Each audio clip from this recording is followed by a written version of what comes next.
ইন্নালিল্লাহ। এই মুহূর্তে ভয়াবহ মর্মান্তিক একটি ঘটনা। ফুফাতো ভাইয়ের হাতে মামাতো ভাই খুন। ঐতিহ্যবাহী গোলাপগঞ্জ থানার ঢাকা দক্ষিণ ইউনিয়নে মর্মান্তিক একটি ঘটনা আমরা জানতে পেরেছি। আমরা ঘটনাস্থলে এসেছি। কি হয়েছে সেই ঘটনা আমরা আপনাদের সামনে তুলে ধরার চেষ্টা করব। সিলেট 9 গোলাপগঞ্জ টিভি এবং সিলেট টাইমসের সাথে যারা এই মুহূর্তে আমাদের সাথে লাইভে যুক্ত হবেন, অবশ্যই লাইভটি শেয়ার করে সবাইকে দেখার সুযোগ করে দিবেন। আমরা একটি চাঞ্চল্যকর একটি তথ্য পেয়েছি যে ফুফাতো ভাইয়ের হাতে মামাতো ভাই খুন হয়েছে আজ সকালে গোলাপগঞ্জের ঢাকা দক্ষিণ ইউনিয়ন জামিটিকি এলাকায়। আমরা সেখানে আছি, সেই বাড়িতে যেখানে ঘটনাস্থল হয়েছে, যেখানে ঘটনা হয়েছে সেই বাড়িতে এই মুহূর্তে আমরা আসার চেষ্টা করেছি এবং আত্মীয়স্বজনদের এই মুহূর্তে দেখতে পাচ্ছেন আত্মীয়স্বজনদের কান্নার রোল। দেশ এবং প্রবাস থেকে যারা দেখছেন অবশ্যই লাইভটি শেয়ার করে সবাইকে দেখার সুযোগ করে দেবেন। এই মুহূর্তে দেখতে পাচ্ছেন কান্নার রোল, আত্মীয়স্বজনরা এই মুহূর্তে কান্না রোল পড়েছে। আমরা অবশ্যই জানার চেষ্টা করব কি নিয়ে এই ঘটনা হয়েছে বা কি নিয়ে এই হত্যাকাণ্ড। আমরা অবশ্যই জানার চেষ্টা করব। এখানে ফাহিম নামের যে যুবক আজকে সকালে পৈতৃক সম্পত্তি, আমরা যতটুকু জানি পৈতৃক সম্পত্তি নিয়ে তাদের মধ্যে সকালে একটি বিরোধ হয়। সেই বিরোধের সুবাদে কিন্তু এই ঘটনাটি ঘটে। যতটুকু আমরা জানতে পেরেছি যে তাদের পৈতৃক সম্পত্তি নিয়ে একটি বিরোধ হয়েছে। সেই বিরোধের জের ধরে কিন্তু দুই পক্ষের একটি সংঘর্ষ হয়। সংঘর্ষের এক পর্যায়ে কিন্তু ফাহিম নামের মামাতো ভাই যে ফাহিম, যে যুবক হত্যাকাণ্ড হয়েছে, যে যুবক খুন হয়েছে, সেই যুবকের নাম হচ্ছে ফাহিম। তাকে কিন্তু ফুফাতো ভাই এক পর্যায়ে দাঁড়ালো অস্ত্র সহকারে আঘাত হানার কারণেই কিন্তু ফাহিম ঘটনাস্থলে কিন্তু মৃত্যুবরণ করেন। ইন্না লিল্লাহি ও ইন্না ইলাইহি রাজিউন। আমরা সুখসন্ত পরিবারের এই মুহূর্তে দেখতে পাচ্ছি সুখসন্ত পরিবার, তারা কান্নার রোল পড়েছে। ফাহিমের মা, আত্মীয় স্বজন এবং পাড়া প্রতিবেশীরা এই মুহূর্তে আসছেন ফাহিমের বাড়িতে তাদের খোঁজ খবর নেওয়ার জন্য। আমরা দেশ এবং প্রবাস থেকে যারা আমাদের সাথে লাইভে যুক্ত হয়েছেন অবশ্যই লাইভটি শেয়ার করে সবাই। আমাকে লাইভে অনেকেই ফোন দিচ্ছেন, দয়া করে আমাকে এই মুহূর্তে লাইভে ফোন দিবেন না, এখানে নেটওয়ার্ক জটিলতা চলছে। অনুগ্রহ করে আপনি আমাকে টেক্সট পাঠিয়ে দিন। আমরা একটু ঘটনাস্থলে যাওয়ার চেষ্টা করব এবং জানার চেষ্টা করব ফাহিমের আত্মীয় স্বজন। আপনি কিতা বলেন ফাহিম জি এটা মাত্র বাবা। আমি জানার চেষ্টা করবো একটু ঘরের ভিতরে আমরা প্রবেশ করার চেষ্টা করেছি। ফাহিমের মামা, ওনার কাছ থেকে জানার চেষ্টা করব যে কি হয়েছিল ফাহিমের সাথে বা কি জন্য ফাহিম আজকের এই হত্যাকাণ্ড, একটু ওনার কাছ থেকে একটু জানার চেষ্টা করব। আচ্ছা, আজকে কি তো হয়েছিল একটু তো আমরা একটু তা খুলে এখন না। আমরা তো আমার বাড়ি হইল শহরিয়াত, আমার বাইকনা সিলেট থাকে। তার বাপর লগে চাচার লগে কিতা সম্পর্ক, কিতা একটা দুর্ঘটনা ঘটছে, যে কোনো একটা সূত্র আছে। ওই তার বইন একজন বাড়ির থাকে তার লগে। তো আমার বাইক নাই তো জানে না। ইদিন বলে পুলিশ আইব মনে করিয়া আমার বনি জামাইও গেছেন কি বারইয়া, আমার বোন গেছে গিয়ে আমার বাতিজি এগুলো লন্ডন যাইতো, তাইরে বিদায় করা। তাইও হন বাগনিও আমার হন। আর এ আইসে বাড়ি আইয়া বলে আমরা তো শুনছি দর্শি নাই, গালাগালি বলে করছে মারে, মায়ে কইরা আমারেও বকাবকি করে। আমি কইছিলাম মনে আইতো না, করছে আইতো না গুছা করিয়া। ওটা বললে বকাবকি, ওটা হৌফক কর যে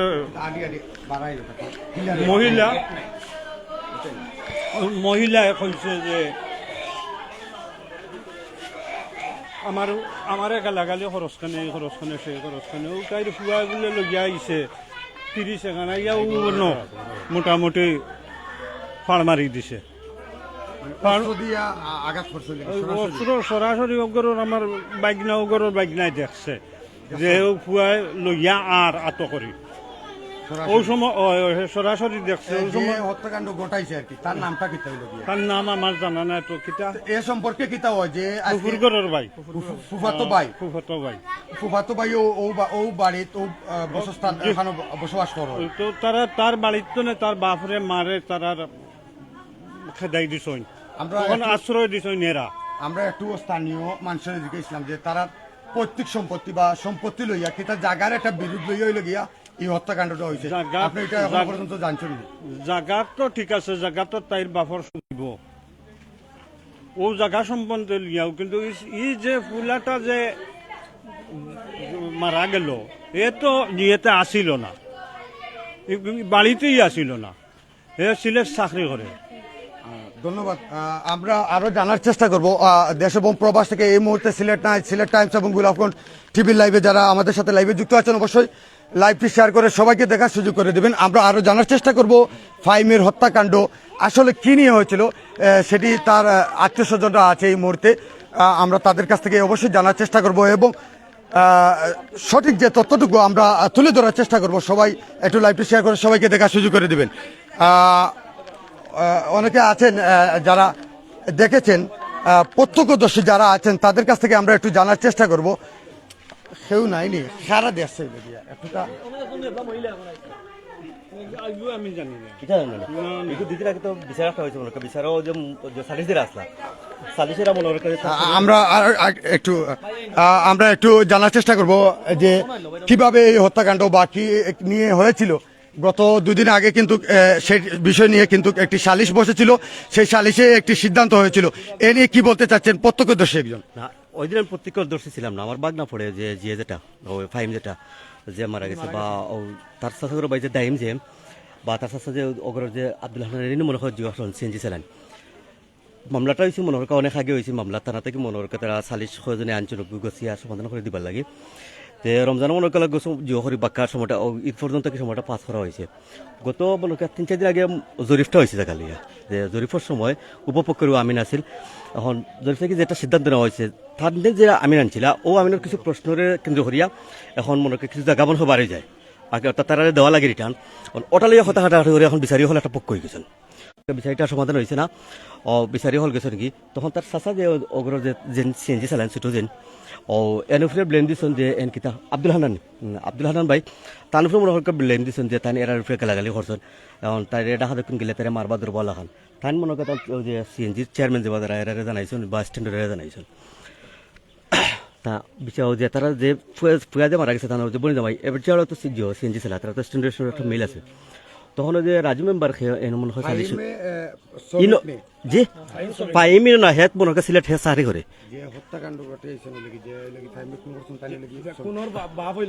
ও কোনি বা হেত তাইনো শ্রমিক তো তাই হচ্ছে কিন্তু আপনার জিও কিতা তো হয়তো তারা সিএনজি হলো ড্রাইভার হলো তারা শ্রমিক হলো একটা সংগঠন আছে তারাও বিচারের যে হানান বাইরেও নিষেধ দেওয়া হয়েছে যে তাই হাতে কিন্তু না দিবার লাগে। পরবর্তীতে দিন রাত্রে একটা মনে হয় ডাহাতে কোনো জায়গাত হয়তো রাজু মেম্বারের বাড়িতে একটা বয় হয়েছে বয় থেকে সিদ্ধান্ত হয়েছে যে যেহেতু প্রত্যক্ষদর্শী যে আর বিচারি হল গেরা হয়ে আসলা এরা খার বলে কিতা ফাস্টফুড নিছে কি এরপরে ইয়ে নিছে কি কিতা আপনার মোবাইলটা বলে তা দাইম যে মনে তারা যে তারা বাপ বাড়িতে নাই অগরর তো দাইমে বলে তারা মোবাইল বলে নিছে কি তার সম্পর্কে তারা একটা অভিযোগ দিচ্ছেন। আমরা তারা যদি অভিযোগ দেওয়া হয় তুমি যে ফলে যে দারাগর লেগে মাতিছে দারাগর নাম রাইছে না কিতা জানি না ওতে দারাগর লেগে যোগাযোগ করো তখন বাদ ও যে দাইমেও ফোন দিছে দারাগরে বা তারা চাচা যে হান্নান তাইনও ফোন দিচ্ছেন দারাগা ফোন দিতে পারছেন না 2 দিন পর্যন্ত ফোন দিতে পারছেন না। তো তারা মনে করেন বাড়ির পুরুষ সকল তাছাড়া না মনে করেন মামলার বয়ে যে এমনি তো মনে করেন সালিশ সকলের যোগাযোগ এরা তো আর যোগাযোগ করে না তারা এখন পক্ষ হয়ে গেছে এখন পুরুষ নাই আর ছুয়াটা বাড়িতে ছিল না বাড়িতে এখন পুরুষ হলো তো নাই তখন সিলেট থাকে আর পুরুষটা আর হেতু মনে জানেও না বাড়ির কি ঘটনা কেন আর তার মা গেছে লাগি মনে করেন মা বোন লিয়ে গেছেন কি তার মামুর করে বোন বিদায় দেওয়া মামুর বাড়ি গেছেন কি আরো সুবাদে হে মনে বাড়িতে ইয়া মনে হে তো মা না দিকে তার বগুর বহাবক করে হেতু পারপাসের কোনো বিষয়টা জানে না আর হেরা মনে করছে মনে যে কি তারা গালাগালি করে বা হের কোনো উদ্দেশ্য প্রণোদিত হয়েছে অত বেরিয়ে তারা হত্যাকাণ্ডটা ঘটাইছে কি আর ওসব যে আমি যেটা শুনছি কি মহিলা বা তারা অত বার্তা নেই বিচারিও হলো একটা কিতে হয়ে গেছে মনে করেন ইন্টারেস্টেড হয়ে গেছে জি না মেডিকেল নেওয়ার পরে মেডিকেল নেওয়ার পরে আমি যতটুকু শুনছি যে বিচারি বাজে বাজার আসুন সালিশর এরাই মনে হয় একটা ওজেন্টাল একটা মতো দুইটা ঘটনা ঘটেছে যারা ঘটনাস্থল দেখছে প্রত্যক্ষদর্শী এটা মহিলা হলো মাত্র 2 জন তো মহিলা হলো আচ্ছা দিলাম ধন্যবাদ ভাইকে। আমরা আরো জানার চেষ্টা করব, ঘটনাস্থল পরিদর্শন করেছেন বা ঘটনাস্থলের প্রত্যক্ষদর্শী যারা ছিলেন। আসলে আমি ওনার কাছ থেকে জানতে পেরেছি যে বাড়িতে কোনো পুরুষ শূন্য ছিল।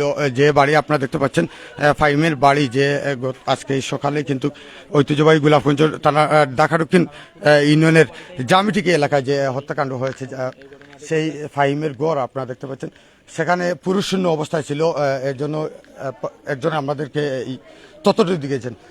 আমরা আরো জানার চেষ্টা করব এবং ভিতরে প্রবেশ করব। এখানে আত্মীয় স্বজন এবং ফাহিমের মা আত্মীয়রা এবং কান্নায় জর্জরিত হয়ে আছেন। অনুভূতি নেওয়ার চেষ্টা করব কি বলতে চাচ্ছেন এই মুহূর্তে। অনেকে কিন্তু আপনারা মাইন্ড করবা না, আমরা নিউজটা করলাম, সমস্যা না। ফাহিমের মা নিয়ে হোক বা বইনুর খেয়ে আসন নেই বইনের তুলকা। আমরা একটু ভিতরে প্রবেশ করেছি, সেটি অবশ্যই ফাহিমের বোন আছে। আসলে এই মুহূর্তে কথা বলার বাক রুদ্ধ, তারপরেও আমরা ওনার কাছ থেকে আমরা জানার চেষ্টা করব। মর্মাহত অবস্থায় উনি আছেন, তারপরেও আমরা ওনার কাছ থেকে আমরা একটু জানার চেষ্টা করব যে আজকের ঘটনাস্থল কী নিয়ে হয়েছে এবং উনি প্রত্যক্ষদর্শী কি একটু আমাদেরকে জানাবেন। আচ্ছা বোন, আজকে যে একটা ঘটনা হয়েছে ফাহিম, আপনার কি তা সম্পর্কে? আমার ভাই। আপনার ভাই?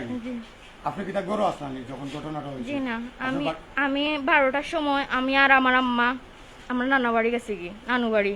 আচ্ছা। আর আমার বাবা বাড়িতে আসলা, তো বাড়িতে গেছি আমরা, আমার আর আমি 10টার সময় ফোন দিচ্ছি। ফোন দিয়া 11টার সময় বলছেন যে বাড়িতে আসছেন, দরজা লাগাই। বলে আব্বা কই? আমি আমার সাথে প্রথমে কথা বলছেন, আব্বা কই? আব্বা বলছে আব্বা নাই, তালা মারা। তো আমি আম্মারে জিজ্ঞাসা করছি আব্বা হই হইছেন, পুলিশ আইছে, পুলিশে আইছিল আর তাই গেছেন গিয়া হরিয়া তালা মারিয়া। পরে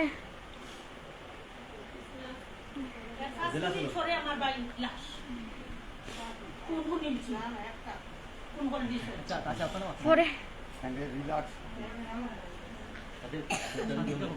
বনি লাগি দোকান খাবার লইয়া আইছেন রে বাবা, বল আমার বনি লাগি দুইটা খাবার লইয়া আইছো আমার লইয়া আইছো না শুক্রবারে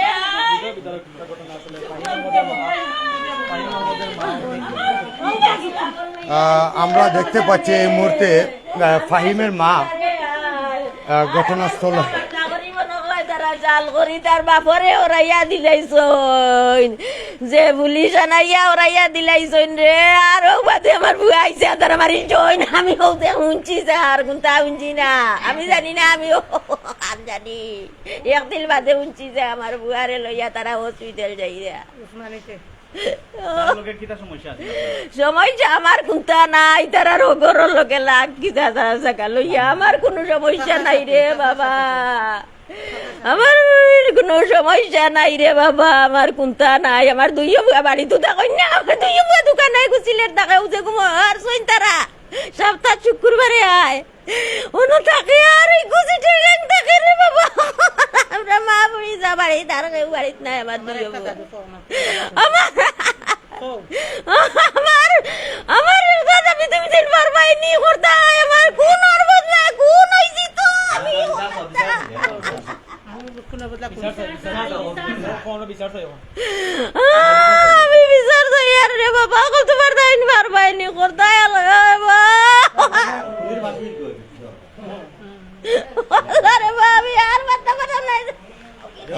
এই মুহূর্তে আপনারা দেখতে পাচ্ছেন যে মর্মাহত অবস্থায় আছেন ফাহিমের মা, বোন, আত্মীয় স্বজনরা। কথা বলতে পারছেন না, বাকরুদ্ধ হয়ে যাচ্ছেন। আসলে মর্মান্তিক এই ঘটনা। ছেলেকে ঘরে রেখে বাইরে গেছেন, ঘরে ফিরে আর ছেলেকে পাচ্ছেন না। মধ্য রাস্তায় খবর পাচ্ছেন ছেলে লাশ হয়ে বাড়িতে ফিরছে। আসলে একজন মা, তার সেই কষ্ট হওয়ার কথা। তারপরেও উনি যতটুকু আমাদেরকে তথ্য দিয়েছেন এই অবস্থায়, অসংখ্য ধন্যবাদ। আমরা এখানে আরও অনেক প্রত্যক্ষদর্শী বা এখানে ফাহিমের অনেক আত্মীয় স্বজনরা এই মুহূর্তে, তাদের কাছ থেকেও আমরা একটু জানার চেষ্টা করব। আমি আবারও বলছি, আজ সকালেই সিলেটের গোলাপগঞ্জ ঐতিহ্যবাহী গোলাপগঞ্জ থানার ডাকাডুকি ইউনিয়ন অর্থাৎ জামিটিকি এলাকায় কিন্তু এই হত্যাকাণ্ডটি হয়। ফুফাতো ভাইয়ের হাতে মামাতো ভাই খুন হয়। সেটি অলরেডি আপনারা সোশ্যাল মিডিয়া সহ বিভিন্নভাবে আপনারা জেনেছেন। আর এই মুহূর্তে আমরা সিলেট 9 গোলাপগঞ্জ টিভি এবং সিলেট টাইমস থেকে সরাসরি লাইভে আপনাদেরকে দেখানোর চেষ্টা করেছি এবং জানানোর চেষ্টা করেছি এবং সঠিক তথ্য আপনাদেরকে তুলে ধরার চেষ্টা করেছি কিভাবে হত্যাকাণ্ডটি হয়েছিল। পূর্ব শত্রুতার জের ধরে বা কোনো শত্রুতা ছিল না, তাদের মধ্যে জায়গার মধ্যে তাদের পৈতৃক সম্পত্তি নিয়ে একটি বিবাদ ছিল। সেটি গ্রাম্য সালিশের মধ্য দিয়ে কিন্তু সেটি নিষ্পত্তি হওয়ার কথা ছিল বা নিষ্পত্তির পথেই হাঁটছিল, কিন্তু আজ সেই নিষ্পত্তির দিক থেকে তারা নিশ্চিতভাবে ফাহিম ছিল বাড়িতে। তার মামা ফুফাতো ভাইরা হঠাৎ করে তার উপর অতর্কিতভাবে তার উপর হামলা করেন এবং শেষ পর্যন্ত ফাহিম ঘটনাস্থলে কিন্তু মর্মান্তিকভাবে আহত হন। সেখান থেকে তাকে তার আত্মীয় স্বজন পাড়া প্রতিবেশী তাকে ওসমানী মেডিকেল প্রেরণ করা হয়। সেখানে শেষ নিঃশ্বাস ত্যাগ করেন। ইন্না লিল্লাহি ওয়া ইন্না ইলাইহি রাজিউন। দেশ এবং প্রবাস থেকে ফাহিমের পরিবার চায় এই হত্যাকাণ্ডের বিচার হোক। আমরাও চাই, সবাই চায়। দেখতে পাচ্ছেন ফাহিমের ফাহিমের নানি মাটিতে লুটে পড়েছেন ফাহিমের জন্য। এই মুহূর্তে দেখতে পাচ্ছেন।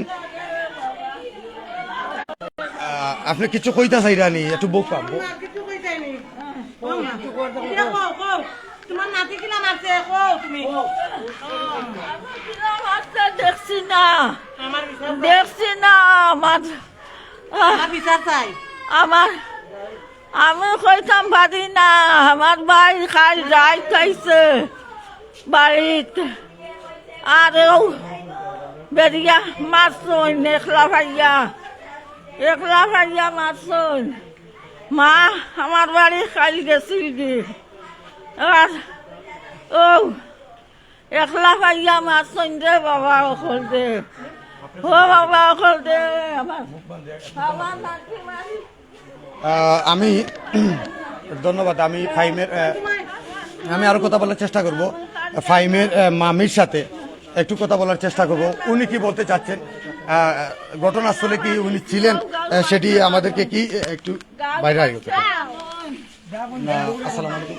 আসসালামু একটু আলাইকুম। আমরা ক্লিয়ার করতে চাই। আমি ফাহিমের মামি ছিল মামি। আপনি ঘটনা যে সময় হয়েছে, জি না আমার বাড়িতে ছিল আমার ননদ আর বাগনি গেছে লিগা। আচ্ছা, আপনার মধ্যে কি তা বা ফাহিমর বা আপনার যে ননদ হইনি জি তার মধ্যে কি তা পূর্ব থেকে শত্রুতা বা কোনো জেদ ধরিয়া তারাও জায়গা লইয়া কিছু একই মনোবিবাদ ছিল তার চাচার সাথে, তাদের সাথে কোনো মনোবিবাদ নাই, আচ্ছা। তার চাচার সাথে ছিল। আচ্ছা, তার ফাহিমর সাথে জি ফাইমার চাচার সাথে ছিল ফাইমার ফুফুর, আচ্ছা কিন্তু তার কোনো মনোবিবাদ তার বাপর নাই, কিন্তু মাঝখান থেকে ফাইমুখ চলে গেলা। ফাইমার মা তো বাড়িতে থাকলে মা তো না, মা তো দর্শন না, ফুফিয়া চাচা। একলা আছে জি ফাহিম জি একলা জি ফাইম একলা ছিল। আর তারা কয়জনে মিলিয়া 3 জনে, মা ছেলে 2টা আর মা 2 জন। দুইটা ভাইয়ে আর মা। এ মায় সহকারে ছেলেরে চাকু দি কেটা দি মারজন দে বাবা এখানে জানি না, সাথে বর বাড়ি গেছে, আমরা একটা দেখছি যে ছবিতে। আচ্ছা, ধন্যবাদ আপনাকে তথ্য দেওয়ার জন্য। আসলে অনেকগুলা কিছুক্ষণের মধ্যেই ফাহিমের লাশ বাড়িতে ফিরবে। আজ সকালেই ফাহিম ঘুম থেকে উঠেছিল হাসি উজ্জ্বল মুখ নিয়ে, কিন্তু আজ দুপুর হতে না হতে, বিকেল হতে না হতেই ফাহিম লাশ হয়ে ঘরে ফিরতে হচ্ছে। দেশবম প্রবাস থেকে এই মুহূর্তে সিলেট 9 এবং সিলেট টাইমস এবং গোলাপগঞ্জ টিভির সাথে আমাদের সাথে যারা লাইভে ছিলেন অবশ্যই লাইভটি শেয়ার করে সবাইকে দেখার সুযোগ করে দিবেন। আমি যেখানে ঘটনা হয়েছিল সেই স্থানটি কিছুক্ষণ আগে আমাদেরকে দেখিয়েছেন এই ঘরের সবাই। এই স্থানে কিন্তু এই ঘটনাটি হয়েছিল, যেখানে তাকে অতর্কিতভাবে হামলা করা হয়। আর ঘটনাস্থলে কিন্তু ফাহিম মর্মান্তিকভাবে আহত হয়ে মাটিতে লুটিয়ে পড়েন। সেখান থেকে তার পরিবার এবং আত্মীয় স্বজনরা পাড়া প্রতিবেশীরা এসে তাকে তাৎক্ষণিকভাবে ওসমানী মেডিকেল প্রেরণ করা হয়। সেখানেই কিন্তু শেষ নিঃশ্বাস ত্যাগ করেন ফাহিম।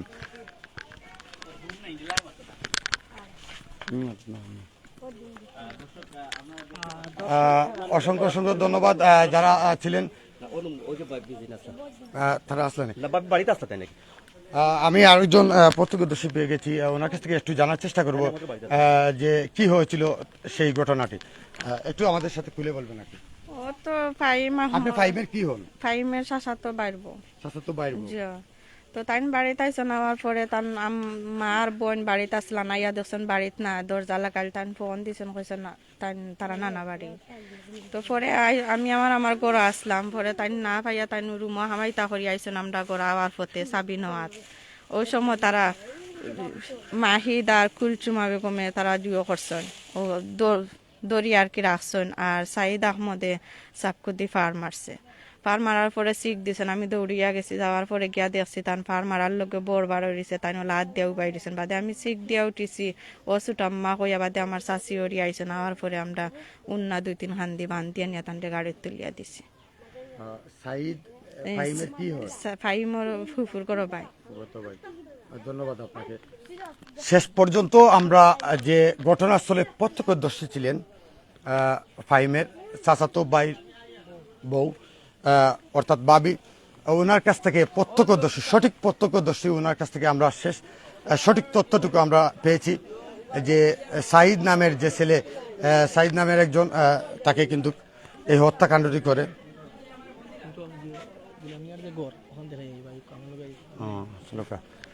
আমরা একটু যে সাহিদ ছিল, সাহিদের ঘরটুকু আমরা তুলে ধরার চেষ্টা করব, একটু যাওয়ার চেষ্টা করছি।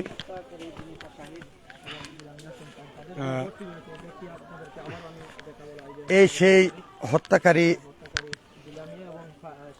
সাহিদের গড়, ফাহিম হত্যাকারী সাহিদের গড়।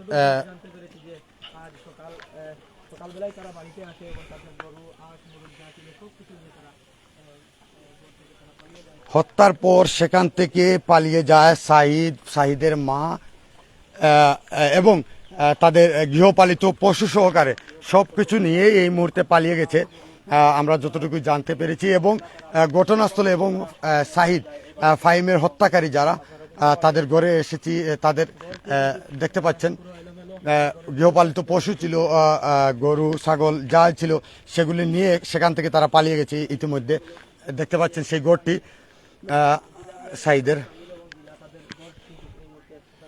হালকা বেশি আমার ঠিক না। দেখতে পাচ্ছেন সাইদ হত্যাকারী, ফাইমের হত্যাকারী সাইদের ঘর। তারা কিন্তু আসবাবপত্র এবং তাদের প্রয়োজনীয় সবকিছু নিয়ে এবং তাদের যে গৃহপালিত পশু ছিল সেগুলো নিয়ে কিন্তু এই মুহূর্তে পালিয়ে গেছে। দেশ এবং প্রবাস থেকে অসংখ্য অসংখ্য মায়ের বন্ধুরা এই মুহূর্তে আমাদের সাথে সিলেট এবং সিলেট টাইমসের সাথে লাইভে যুক্ত ছিলেন। দীর্ঘক্ষণ যাবৎ আপনাদেরকে তুলে ধরার চেষ্টা করেছি ঐতিহ্যবাহী গোলাপগঞ্জ থানার ঐতিহ্যবাহী ডাকাডুকিন ইউনিয়ন জামিটিকি এলাকা থেকে আমরা জামিটিকি 12 ফুট জামিটিকি যেটা পড়ে সেখান থেকে আমরা তুলে ধরার চেষ্টা করেছিলাম এবং আপনাদেরকে দেখানোর চেষ্টা করেছিলাম যে আজকে সকালে যেই চাঞ্চল্যকর তথ্য আমরা পেয়েছিলাম সেই চাঞ্চল্যকর তথ্য অনুযায়ী আমরা সেখানে ঘটনাস্থলে এসেছি এবং শেষ পর্যন্ত আপনাদের প্রত্যক্ষদর্শী যারা ছিল তাদের কাছ থেকে মূল ঘটনা উদ্ঘাটন করে নেওয়ার চেষ্টা করেছি এবং আপনার সামনে তুলে ধরার চেষ্টা করেছি। দেশ এবং প্রবাস থেকে যারা যারা এই মুহূর্তে বা পরবর্তী আমাদের লাইভে যুক্ত হবে সবাইকে অসংখ্য অসংখ্য ধন্যবাদ জানিয়ে এই মুহূর্তে লাইভ থেকে বিদায় নিচ্ছি। আমি রাহাত খান। আসসালামু আলাইকুম। ভালো থাকবেন, সুস্থ থাকবেন এই আশা প্রত্যাশা রেখে।